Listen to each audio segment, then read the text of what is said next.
Assalamualaikum warahmatullahi wabarakatuh. Alhamdulillahirabbil alamin. Wassalatu wassalamu ala asyrafil anbiya'i wal mursalin sayyidina wa maulana Muhammadin wa ala alihi washabihi ajmain. Amma ba'du. Inna awliya Allah la khaufun alaihim wa la hum yahzanun. Pada video kali ini kita akan membacakan sebuah tarikh atau kisah atau manaqib atau perjalanan hidup seorang aulia Allah, di mana pada video kali ini tentang perjalanan hidup kisah-kisah para wali, antara lain yaitu kisah wali yang mendirikan tarekat Akbariyah. Tarekat Akbariyah yaitu tarekat yang pendirinya dinisbatkan kepada seorang ulama besar bernama Muhyiddin Muhammad bin Ali bin Muhammad bin Ahmad bin Ali. Beliau merupakan keturunan dari sahabat Abdullah bin Hatim, saudara dari sahabat Adi bin Hatim. Orang timur menyebutnya Ibnu Arabi atau Muhyiddin atau Al-Hatimi. Sedangkan orang barat di Spanyol menyebutnya Ibnu Suraqah. Ibnu Arabi dilahirkan di kota Murcia, Spanyol pada tanggal 18 Ramadan 560 Hijriah menurut Imam Sya'rani. Pada mulanya Ibnu Arabi sering berinteraksi dengan kalangan penguasa, kemudian mendapat hidayah dari Allah hingga meninggalkan itu semua. Lalu ia berkelana seorang diri di hutan belantara hingga sampai di sebuah kuburan. Untuk beberapa waktu lamanya Ibnu Arabi berdiam diri di kuburan tersebut.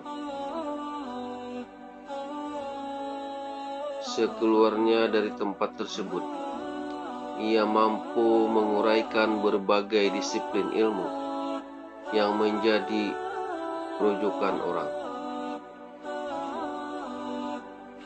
Ia tiada henti mengembara di bumi dan tinggal di suatu desa untuk beberapa waktu lamanya.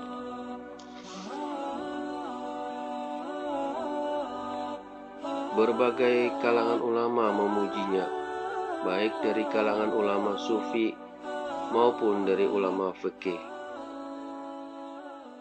Mazhab empat antara lain Syihabuddin As-Suh Rawardi, Izzu ibn Abdissalim,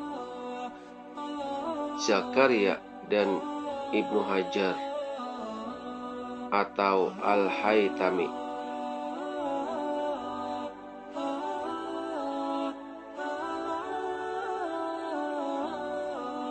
Ibnu Hajar Al-Haytami dan Imam As-Suyuti dan lain-lainnya. Seorang wali besar yaitu Syekh Abu Madian menjuluki Ibnu Arabi sebagai Syekh Akbar atau guru besar.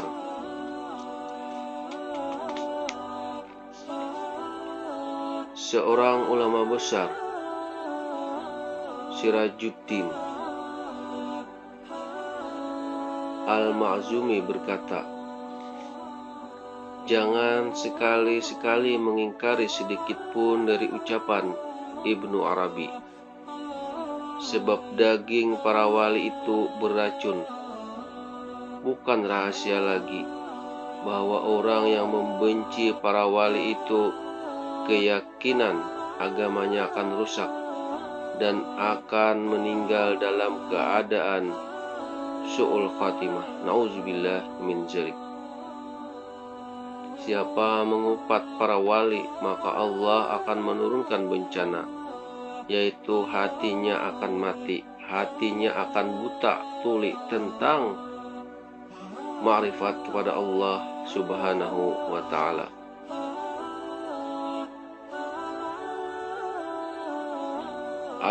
Al-Fai Mujabdi berkata,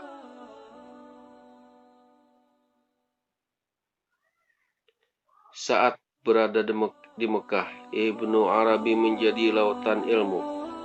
Padahal di Mekah ketika itu merupakan tempat berkumpulnya para ulama dan ahli hadis.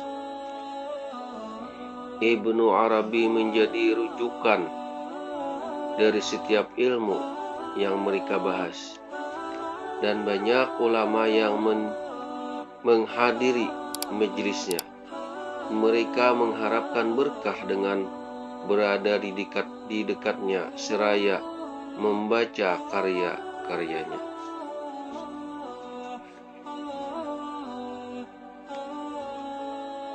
Ibnu Arabi mengarang kitab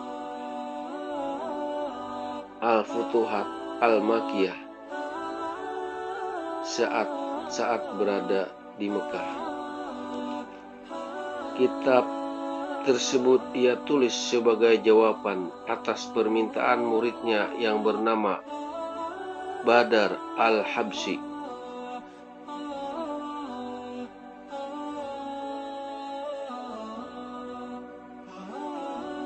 Selesai kitab tersebut, naskahnya ia letakkan di atas Ka'bah, lalu didiamkan selama setahun kemudian. Naskah kitab tersebut ia turunkan dari Ka'bah. Ternyata naskah tersebut dalam keadaan seperti semula, dan tak satu pun yang basah atau terkena angin. Meski itu banyak hujan dan angin, ia tak memberi izin kepada siapapun untuk menulis ataupun membacanya kecuali setelah 1 tahun itu.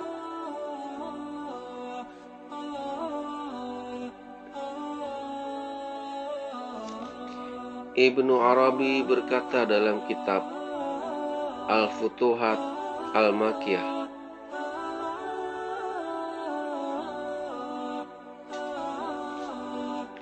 "Segala sesuatu yang aku katakan, baik dalam pengajian maupun dalam karanganku, semuanya berasal dari Al-Quran. Karena aku telah diberi beberapa kunci ilmu Al-Quran.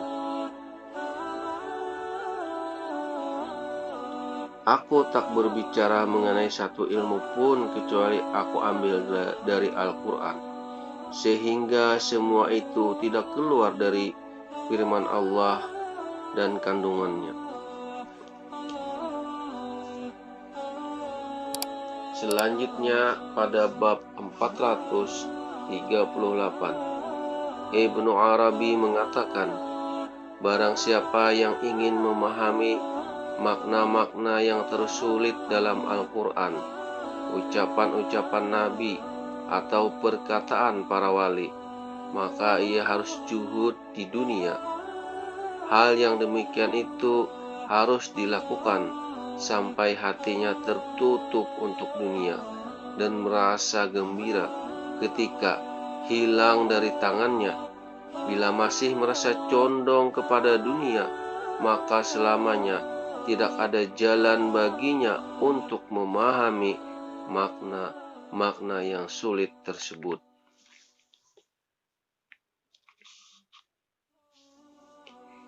Ibnu Arabi senantiasa bersandar kepada Al-Quran dan Al-Hadis.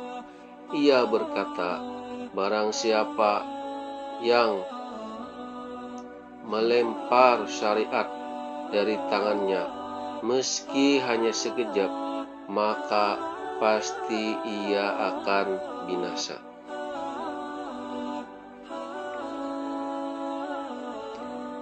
Al-Munnawi mengutip pernyataan Sadru Al-Quwainawi Ar-Rumi, seorang murid Ibnu Arabi, mengatakan, Ibnu Arabi dapat berkumpul dengan para nabi dan para wali yang ia kehendaki melalui 3 cara. Pertama, ia memanggil arwah nabi atau wali dan mengajaknya ke alam dunia. Lalu arwah itu akan berwujud nabi atau wali, sebagaimana ketika saat masih hidup. Kedua, ia datangkan mereka, nabi atau wali, ke dalam alam mimpi.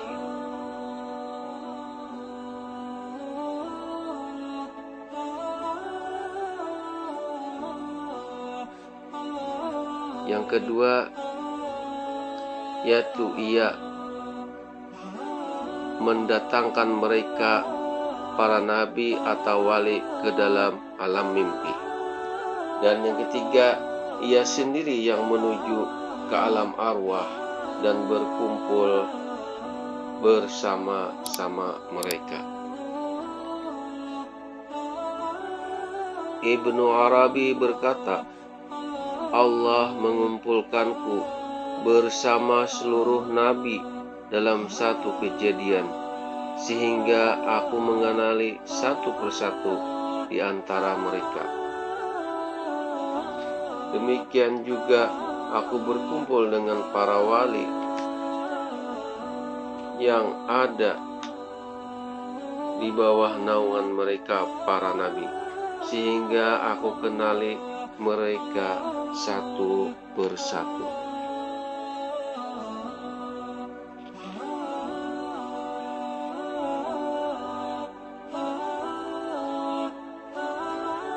Ibnu Arabi ia juga berkata, selain Rasulullah Shallallahu Alaihi Wasallam, aku pernah menyertai beberapa orang nabi. Di antaranya adalah Nabi Ibrahim alaihissalam. Aku membaca Al-Quran di hadapan Nabi Ibrahim alaihissalam sampai tamat, sehingga aku membaca namanya dalam Al-Quran. Beliau menitiskan air mata. Pertemuan dengan Nabi Ibrahim alaihissalam suatu syahdu yang sangat khusyuk bersamanya. Juga bersama dengan Nabi Musa alaihissalam, beliau memberiku ilmu kasyaf dan pengertian dalam memahami segala sesuatu. Juga ilmu dalam yang membalikan malam dan siang. Aku juga pernah bersama dengan Nabi Hud alaihissalam. Beliau memberiku satu masalah yang tidak aku ketahui kecuali dirinya. Juga bersama Nabi Isa alaihissalam, aku bertaubat di hadapannya ketika pertama kali aku masuk tarekat.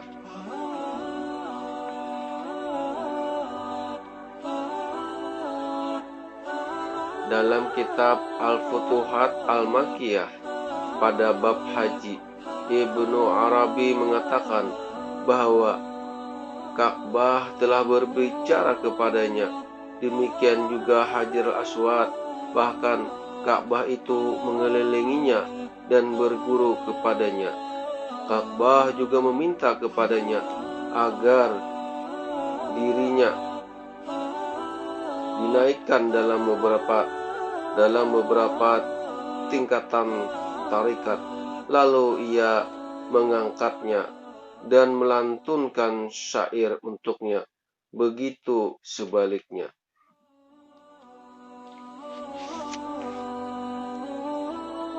Ibnu Arabi wafat pada tahun 638 Hijriah di negeri Syam atau Damaskus.